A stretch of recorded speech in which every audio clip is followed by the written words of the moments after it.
Hello guys, welcome to the video. My name is Krutik Mundela and this is my first video on YouTube. Not so first video on YouTube. पहले इस channel के बारे में थोड़ा introduction दे देता हूँ। इस चैनल पे हम लोग बात करेंगे पर्सनल फाइनेंस के बारे में, क्रिप्टो करेंसीज के बारे में एंड स्टॉक मार्केट के बारे में। रिलेटिव के घर से आवाज आई। So, what the fuck is NFT? NFT is nothing but a non-fungible token.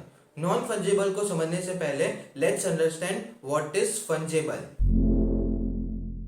Fungible मतलब मेरे पास एक 10 रुपए की नोट है और आपके पास भी एक 10 रुपए की नोट है, तो हम इसे एक्सचेंज कर सकते हैं। क्यों? क्योंकि दोनों की वैल्यू सेम ही है, 10 रुपए, मतलब it is fungible. Let's take another example. मान लो कि मेरे पास एक बिटकॉइन है।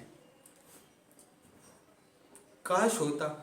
मान लो कि मेरे पास एक बिटकॉइन है और आपके पास भी एक बिटकॉइन है, तो हम दोनों इसे एक्सचेंज कर सकते हैं। क्यों? क्योंकि दोनों की वैल्यू सेम ही है, इसलिए बिटकॉइन इज ऑल्सो फंजेबल।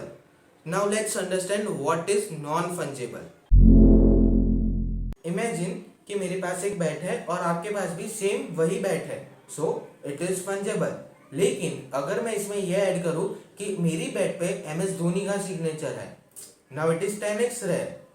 और इसमें मैं और एक बात ऐड करता हूं कि मेरी बैट ऐसी पहली बैट है जिसपे MS धोनी ने सिग्नेचर किया था, now it is rare into 100 plus unique plus antique. So क्या अब मैं अपनी बैट को आपके बैट से एक्सचेंज कर सकता हूं? No. So this is called non fungible. Now let's take another examples. Look at this picture, the first 500 days. This is the first NFT based digital artwork sold for $69 million. INR में convert करके देखना, calculator से आंकड़े बाहर निकल जाएंगे। This rainbow cat sold for $690,000. This crypto kitty sold for $170,000. Crypto kitty basically एक game है जहां पे आप ऐसी क्रिप्टो किटीज बना सकते हो और उसे बेच सकते हो। So if you want more information you can check out its website. So the question is why NFT is so popular. आप लोगों ने एक शो देखा होगा, pawn stars. Let me again pronounce PAWN, pawn stars. I know some of you बहुत तेज हो रहा है, बहुत तेज हो रहा। सो इस शॉप का थीम ये था कि वहां पर लोग अपनी एंटीक चीजें लेकर आते थे और बेच देते थे और बदले में पॉन शॉप वाले उसे पैसे देते थे। ऐसे ही NFTs मार्केट में आप डिजिटल आर्ट, म्यूजिक, अपना ट्वीट, बहुत कुछ बेच सकते हो। ये ट्विटर के CEO ने अपना पहला ट्वीट NFTs पे बेचने के लिए रखा।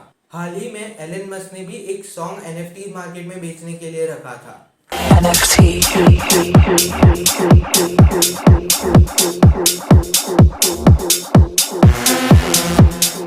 तो यार पॉन शॉप से तो काम चल जाता था, तो फिर NFTs क्यों?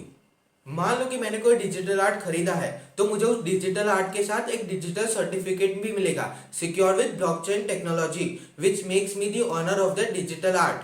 अर्थात मुझे जो सर्टिफिकेट मिलेगा उससे ये पता चलता है कि वो डिजिटल आर्ट अब मेरा है, मैं ही उसका बाप हूँ और वो ब्लॉकचेन पे बेस्ड है। इसका मतलब ना ही उसे हैक किया जा सकता है, ना ही उसे टेम्पर किया जा सकता है। रिमेंबर दैट बैट वाला एग्जांपल।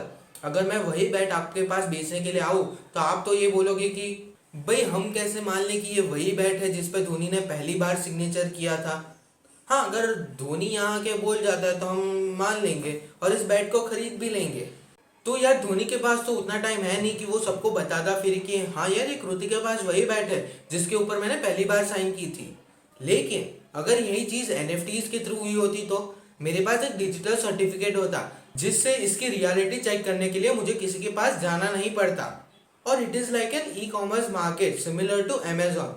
मतलब पॉन शॉप्स में क्या होता था कि अगर हमें कोई NFTs बेचनी हो तो हमें ऐसी शॉप्स ढूंढनी पड़ती थी, लेकिन यहाँ NFTs पे इट इज ग्लोबली, मतलब आप कहीं भी कहीं से भी NFTs खरीद सकते हो या बेच सकते हो।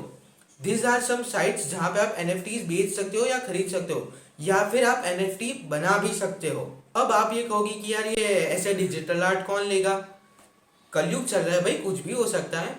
जी नहीं, जब आप आर्ट गैलरी जाते हो तो वहां पे कई सारी पेंटिंग्स देख के आपको लगेगा कि भाई ये कैसी पेंटिंग है? आर्टिस्ट ने जरूर पी हुई होगी या फिर वो पूरा ही पागल होगा। कौन है ये लोग? कहां से आते हैं ये? This painting name is Untitled by C.Y. Twombly, sold for $69.6 million.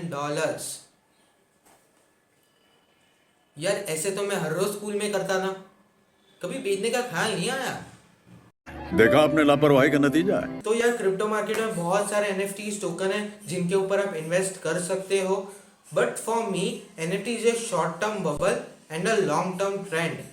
सो इनमें से बहुत सारे प्रोजेक्ट आगे जाके बंद भी हो सकते हैं। So choose your project wisely and invest it for long term. So that's it for today. I hope आप सबको NFTs क्लियर हो गया होगा। And last most important thing, first invest in yourself.